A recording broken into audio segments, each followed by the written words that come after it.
جو پاورفل ہو, اللہ کو زیادہ محبوب ہے اس گول مٹول سے, جس کو دیکھو ملیشیا معاشی لحاظ سے بہت طاقتور ہے, اندر سے کوئی نہیں ڈرتا اس سے. ملیشیا بہت خوبصورت سڑکیں, جاگنگ کے, میں وہاں گیا ہوں نا, جاگنگ کے ٹریک ربڑ کے ہیں, اندازہ لگاؤ اتنا خوبصورت ملک اور ایسا پیارے پیارے, لیکن لوگوں میں بھی دم, کیونکہ جیسے ہی فوج ہوگی تو ویسے ہی پبلک بھی بن جاتی. مچھلی چاول کھا رہے ہیں اتنے پیارے پیارے. ملیشیا نہ کسی سے پھڈا نہ کسی سے. ہمارا کوئی پنجابی وہاں چلا جاتا ہے نا اس کو جو سناتا ہے کبھی پھڈا ہو, تو میں ایک دن وہ ہم گئے تو ایک جگہ پنجابی لوگ تھے کچھ نا لاہور کے, ملیشیا میں نظر آئے, وہ اسٹائل میں پھڈا کر رہے ہیں. میں نے کہا یہ ہے روٹی کا اثر, یہ ہے بکرے اور گائے کے گوشت کا اثر. ان کی قد دیکھو ماشاءاللہ, اور آواز میں جان دیکھو. اور ملیشین مچھلی چاول کھا کھا کے نا اتنی عجیب سے, شکر ہے ان کو اردو نہیں آتی, میرا بیان نہیں سمجھیں گے وہ, ایسے پلپلے سے نہ لڑتے نہ, تو وہ کیا لڑیں گے یار. اور برما کی فوج میں نے دیکھی, میرا دل چاہ رہا تھا ان کو گرفتاری دے دوں, میں دل چاہ رہا تھا یار مجھے لے جا یار پکڑ کے, اتنے اتنے سے چھوٹے چھوٹے سے پیارے پیارے سے. میں نے کہا یہ ہماری فوج سے کہاں لڑ سکتے ہیں یار, ہمارا ایک جوان گھٹنے کے برابر آ رہے ہوں گے. روٹی جو ہے نا گندم, یہ بڑی پاورفل چیز ہے. مچھلی میں وٹامنز ہیں, کھایا کرو خوب, لیکن یہ جو آواز میں دم آتا ہے اور مکے میں طاقت آتی ہے, یہ روٹی سے آتی ہے, یہ چاول سے نہیں آتی. اور یہ گائے کے گوشت سے آتی ہے اور بکرے سے آتی ہے, موسلی سے نہیں آتی. موسلی کھانی چاہیے لیکن ساتھ ساتھ یہ چیزیں بھی, موسلی کے اپنے فائدے ہیں, کوئی نقصان نہیں ہے اس میں, وٹامنز ملتے ہیں, بال کالے رہتے ہیں, آنکھیں تیز رہتی ہیں. یہ جو آواز میں گرج پیدا ہوتی ہے اور مکے میں طاقت پیدا ہوتی ہے اور لڑنے کا جذبہ پیدا ہوتا ہے, یہ موسلی سے نہیں ہوتا. سمجھ رہے ہو؟ تو سمجھ گئے کہ نہیں سمجھ گئے لیکن یہ نہ سمجھو کہ بنگلہ دیش کے مسلمانوں میں طاقت نہیں ہے, وہ موسلی کے علاوہ بھی بہت سی چیزیں کھاتے ہیں. میں ملیشیا کی بات کر رہا ہوں کہ نیک بہت ہیں مگر بیچارے. تو میں نے کہا یہ معاشی ترقی آپ نے بہت کر لی مگر آپ سے دنیا میں کوئی ڈرتا نہیں ہے. ہم غریب ہیں مگر 35 ملکوں کی فوج کو ٹریننگ دے رہے ہیں معذرت کے ساتھ. تو غریب ہو گئے بھی ہم سر اٹھا کے جیتے ہیں الحمدللہ. تو کہاں سے کہاں بات چلی جاتی ہے یار.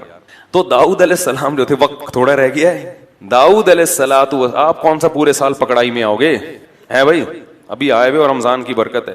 تو داؤد علیہ السلام کی حکومت قائم ہوئی اور اللہ نے آپ کے ہاتھ میں لوہے کو نرم کر دیا. داؤد علیہ السلام پہلے سے عبادت گزار بھی تھے, کیونکہ جو لوگ اللہ کی راہ میں لڑتے ہیں ان میں تقوی کا ہونا, عبادت کا ہونا ضروری ہے, ورنہ آپ کی یہ لڑائی اور آپ کی یہ قوت غلط استعمال ہونا شروع ہو جائے گی. آج بھی بہت سے لوگوں میں بڑی طاقت ہے لیکن اللہ کا خوف نہیں ہے, عبادت کی کثرت نہیں ہے, تو وہ طاقت غلط استعمال ہوتی ہے, لوگوں کا مال کھانا شروع کر دیتے ہیں. داؤد علیہ السلام کی عبادت کو اللہ نے قرآن میں خصوصیت سے ذکر کیا ہے. بہت زیادہ عبادت گزار تھے, اتنے زیادہ عبادت گزار کے راتوں کو عبادت کرنا اور زبور کی تلاوت کیا کرتے تھے بہت زیادہ, اور اللہ کا ذکر کرتے تھے بڑے جذبے کے ساتھ. تو جب اللہ کا ذکر کرتے تو اللہ نے آپ کو معجزہ کیا دیا کہ پہاڑ اور پرندے بھی آپ کے ساتھ ذکر کی صدائیں لگانا شروع کر دیتے. یا جبال اوبی معہ والطیر, اے پہاڑوں تم بھی داؤد کے ساتھ لا الہ الا اللہ پڑھو. جیسے ہی آپ ذکر کرتے نا تو پہاڑوں سے بھی لا الہ الا اللہ کی آوازیں آنا شروع ہو جاتی, اور پرندے جمع ہو جایا کرتے تھے آپ کے سر پہ. والطیر محشورۃ کل لہ اواب, سارے پرندے جمع ہو کے آپ کا ذکر سنتے اور آپ کے ساتھ ذکر میں شرکت کرتے تھے. اور اللہ نے آپ کو بہت سارے معجزے دیے, ان میں ایک معجزہ داؤد علیہ السلام کو یہ بھی دیا کہ آپ کی آواز بہت خوبصورت تھی, بہت زیادہ. یعنی جیسے یوسف علیہ السلام کا معجزہ ان کا حسن تھا, داؤد علیہ السلام کا معجزہ ان کی آواز کا, بولو نا یار, حسن تھا. اتنی خوبصورت آواز تھی کہ وہ آواز داؤد علیہ السلام کا معجزہ بن گئی تھی, اور زبور کی تلاوت کیا کرتے تھے اس خوبصورت آواز میں. اس سے پتہ چلتا ہے کسی کو اللہ نے اچھی آواز دی ہو تو قرآن کی تلاوت میں اور نعتیہ کلام میں اور اچھے کلام میں اس آواز کی نعمت کو خرچ کرے, گانے بجانے میں اور ڈھول ڈھمکوں میں اپنی صلاحیتوں کو برباد مت کرے, کیونکہ یہ آواز قیامت کے دن گلے پڑ جائے گی. اور ایک اور معجزہ اللہ نے داؤد علیہ السلام کو فصل الخطاب, بہترین خطیب تھے, ایسا بیان کیا کرتے تھے کہ لوگوں کے دلوں کو, سوچو جس پیغمبر کو معجزے کے طور پر خطابت ملی ہو اس کی خطابت میں کیسا دم ہوگا. ایک تو آواز خوبصورت اور جب خطاب کرتے لوگوں کے دلوں کو گرما دیا کرتے تھے. بہت سارے معجزے اللہ نے دیے. تو داؤد علیہ الصلوۃ والسلام کو اللہ نے اولادیں بھی بہت دی. ظاہر ہے جب 700 بیویاں ہوں گی تو بچے کتنے ہوں گے. تو ان میں ایک بیٹا اللہ نے دیا سلیمان. یہ بھی اللہ کی کس پر نعمت تھی. اب آپ کو اندازہ ہو گیا کہ داؤد اور سلیمان علیہ السلام کا لنک موسیٰ علیہ السلام سے اور یہ بنی اسرائیل سے کہاں ملتا ہے اور یہ کس زمانے کے پیغمبر ہیں. سمجھ گئے نا. سلیمان علیہ الصلوۃ والسلام بھی اپنے والد داؤد علیہ السلام. اچھا داؤد علیہ السلام عبادت گزار کتنے تھے. حدیث میں آتا ہے کہ بہترین روزہ صوم داؤد ہے. داؤد علیہ السلام نے ساری زندگی ایسے روزہ رکھا ہے کہ ایک دن روزہ ایک دن ناغا, ایک دن روزہ ایک دن ناغا, ایک دن روزہ ایک دن ناغا, پوری زندگی اسی طرح روزے رکھے ہیں. تو بھائی عبادت کی کثرت کے بغیر کوئی بھی ہیرا نہیں بنتا. آج عبادت کے معاملے میں ہم دل کیا ہو چکا ہے, خشک. تو ایک دن کیوں یہ سب سے بہترین روزہ کیوں ہے؟ اس لیے کہ روزانہ روزے رکھنے سے نا عادت ہو جاتی ہے, پھر نفس کو تکلیف نہیں ہوتی. ایک دن روزہ رکھو نا ایک دن چھوڑو تو عادت نہیں ہوتی. ہر دفعہ روزہ رکھنا ایک مشکل کام لگ رہا ہوتا ہے. صحت بھی بحال رہتی ہے کیونکہ روزانہ روزے رکھو گے تو اللہ کی راہ میں لڑیں گے کیسے, وہ پھر کمزور ہو جائیں گے نا. تو صحت بھی بحال رہے گی اور نفس کے خلاف مجاہدہ بھی بہت زیادہ ہوگا. تو داؤد علیہ الصلوۃ والسلام کی بہت بڑی فوج تھی جو لڑا کرتی تھی. بہت بڑے حصے پر بنی اسرائیل کی حکومت قائم ہو گئی. پھر داؤد علیہ السلام کا انتقال ہوا تو داؤد علیہ السلام کے جانشین بنے سلیمان. اللہ نے ان کی بھی تعریف کی, کیا ہی اللہ کے نیک بندے تھے. میں نے کہا نا اللہ ہر پیغمبر کو نیک اولاد سے نوازتے ہیں. اولاد بہت بڑی نعمت ہے. تو داؤد علیہ السلام کی زندگی ہی میں سلیمان علیہ السلام کو اللہ نے معجزے دیے, باپ اور بیٹے دونوں کو. وقال الحمد للہ الذی فضلنا علی کثیر من عبادہ المؤمنین. یہ دونوں لوگوں سے کہتے تھے کہ تمام تعریفیں اس اللہ کے لیے ہیں جس نے ہمیں اپنے نیک بندوں میں بہت سوں پر فضیلت دی. اور یہ بھی کہتے تھے کہ وورث سلیمان داؤد قال یا ایھا الناس علمنا منطق الطیر. سلیمان علیہ السلام کو جو اللہ نے معجزے دیے اس میں کیا تھا, پرندوں کی بولیاں جانتے تھے. پرندے جو آپس میں ایک کنیکشن ہوتا ہے نا ان کا, آج تو سائنسدان جانتے ہیں کہ پرندوں کا آپس میں ربط ہوتا ہے, سگنل دیتے ہیں ایک دوسرے کو, پیغام دیتے ہیں. چیونٹیاں بھی پرندے بھی. تو سلیمان علیہ الصلوۃ والسلام کو اللہ نے پرندوں کی بولیاں سکھائی. چیونٹیوں کی باتیں تک سن لیا کرتے تھے. تو ایک دفعہ سلیمان علیہ السلام اپنا لاہو لشکر, اچھا ہواؤں کو مسخر کر دیا. یہ سب ہوا کیسے؟ ہوا ایسے کہ سلیمان علیہ السلام بھی تھے بہت زیادہ عبادت گزار. آپ نے جہاد کے لیے گھوڑے پالے ہوئے تھے, ان کو دیکھ رہے تھے بڑی خوشی سے. دیکھا بھائی ماشاءاللہ, گھوڑے تو ایسی چیز ہے نا آدمی بڑا اچھا لگتا ہے جب گھوڑے کو دیکھتا ہے. بائکیں دیکھنے میں وہ مزہ نہیں ہے. آج لوگ بائکیں دیکھے, واہ بھائی 125 ہے بھائی, ویلی لگا رہا ہے بھائی. گھوڑے پہ بیٹھ کے ویلی لگاؤ پھر پتہ چلے گا. تو سلیمان علیہ الصلوۃ والسلام اپنے گھوڑوں کو دیکھ کے کیا ہو رہے ہیں, خوش. اللہ نے مجھے اتنے گھوڑے دیے دشمن پہ حملہ کرنے کے لیے. اتنے مگن ہوئے اس دولت کو اور مال کو دیکھ کے کہ آپ کی عصر کی یا تو نماز قضا ہو گئی یا کوئی اس وقت معمول تھا ذکر کا وہ معمول قضا ہو گئی. سلیمان علیہ السلام کو پریشان ہوئے کہ اے اللہ یہ تو جہاد کے گھوڑے تھے, میں ان میں مشغول ہوں تو تیری یاد سے غافل ہو جاتا ہوں, اور اگر تجھے یاد رکھوں تو ان گھوڑوں کی خبر گیری کون کرے گا. بات نہیں آئی سمجھ میں. بلکہ اس سے پہلے کیا کیا, آپ کو غصہ آیا کہ میں ان گھوڑوں میں مشغول ہو کر اللہ کی یاد سے غافل کیوں ہو گیا. حکم دیا کہ سارے گھوڑے ذبح کر ڈالو. کیا کر دو؟ یہ مال ہے جس نے مجھے اللہ کے ذکر سے غافل کیا. سارے گھوڑے کیا کر دیے؟ اب جب گھوڑے ذبح کر دیے تو پھر خیال آیا بھائی جنگ تو انہی گھوڑوں سے ہوتی ہے. کیا ہو گیا بھائی, غلط تو نہیں کہہ رہا, جنگ کس سے ہوتی ہے؟ گھوڑوں سے, میزائلوں سے, اسلحے سے, ٹینکوں سے. یہ میں اس لیے کہہ رہا ہوں کہ بعض لوگ سمجھتے ہیں کہ جنگ جذبے سے ہوتی ہے, کہتے کچھ بھی نہیں ہو کود جاؤ. ایسا نہیں ہوتا, جذبے کے ساتھ چیزیں بھی چاہیے, ٹھیک ہے نا. تو انہوں نے کہا یہ تو میں نے جوش میں آ کے سارے گھوڑے ذبح کر ڈالے, اب مجھے جہاد کے لیے گھوڑے بھی چاہیے. گھوڑے رکھوں گا تو پھر کہیں آج ایک نماز قضا ہوئی کہیں دوبارہ اللہ کا ذکر سے غافل نہ ہو جاؤں. تو اب اللہ سے دعا مانگ رہے ہیں, اے اللہ تو مجھے ایسی حکومت دے دے کہ میں ان اسباب اور وسائل کا محتاج نہ رہوں تاکہ میں تیری عبادت کر سکوں. تو اب اللہ سے دعا مانگ رہے ہیں, حب لی ملک لا ينبغی من بعدی. یہ جو حضرت سلیمان تھے نا ایسے بادشاہ تھے کہ تمام آسمانی کتابوں میں ان کو کنگ سلیمان کہا جاتا ہے. آج گورے بھی جب سلیمان علیہ السلام کا نام لیتے ہیں نا انگریز, وہ بھی کیا کہتے ہیں؟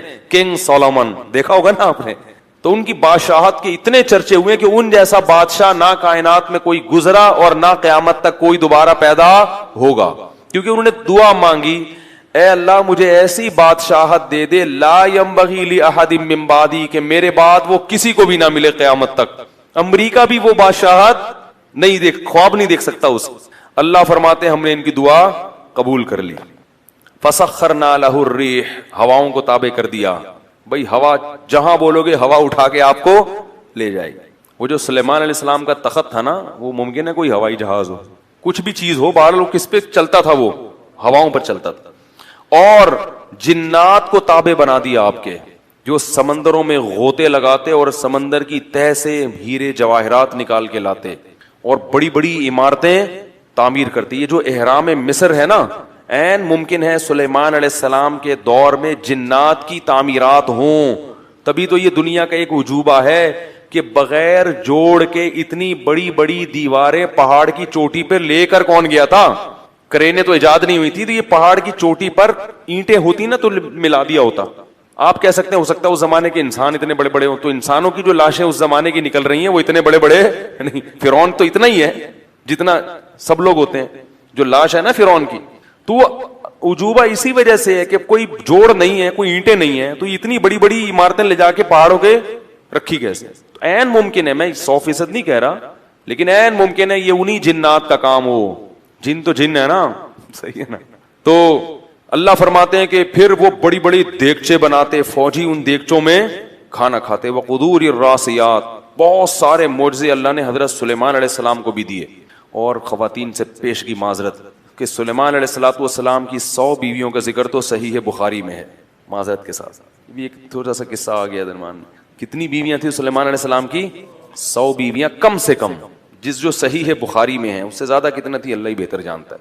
تبھی بہت سے گوروں نے سلیمان علیہ الصلوۃ والسلام کا تذکرہ اچھے الفاظ میں نہیں کیا. انگریز جو ہے نا, بعض مورخین معاذ اللہ نقل کفر وہ سلیمان علیہ السلام کو عیاش پرست بادشاہوں میں شامل کرتے ہیں ان کی تحریروں میں انگریزوں کی. جبکہ ہم یہ کہتے ہیں کہ پیغمبر عیش پرست نہیں ہو سکتے, کیونکہ نکاح کی کثرت عیش پرستی نہیں ہے. اس زمانے میں زیادہ جائز تھے تو انہوں نے زیادہ کیا. ہمارے ہاں شرطوں کے ساتھ جائز ہیں, شرط حقوق پورے کرے اور وہ بھی ایک حد تک. تو معذرت, بس جو خواتین کو تکلیف ہونی تھی ہو گئی. اب میں دوبارہ اچھی اچھی باتوں کی طرف آ رہا ہوں, ٹھیک ہے نا. وہ بھاگ جاتی ہیں بھائی, اگلے دن بیان میں ہی نہیں آتی, بھائی اب نہیں کر رہا, بس اب قصہ ختم ہو گیا. تو سلیمان علیہ الصلوۃ والسلام نے کیا ہوا کہ اتنی بڑی اللہ نے حکومت دے دی, اتنے سارے فوجی آپ کے پاس آ گئے. تو سلیمان علیہ الصلوۃ والسلام نے ایک دن قسم اٹھائی کہ میں اپنی 100 بیویوں کے قریب جاؤں گا اور اللہ مجھے 100 بیٹے دے گا, اور ان 100 بیٹوں کو اللہ کے راستے کا شہسوار بناؤں گا, میں مجاہد بناؤں گا. انشاءاللہ نہیں کہا. کسی نے کہا انشاءاللہ تو کہیں اگر اللہ چاہے, انہوں نے کہا بھول گئے وہ نا. تو وہ کسی ایک کو بھی حمل نہیں ہوا. یہ بھی معجزہ تھا. کوئی اور جو ہے نا آپ لوگ کوشش نہ کریں اس کی, یہ معجزہ تھا, کیونکہ بعض لوگوں نے اس کا بھی انکار کیا ہے کہ کیسے ممکن ہے, یہ معجزہ ہے.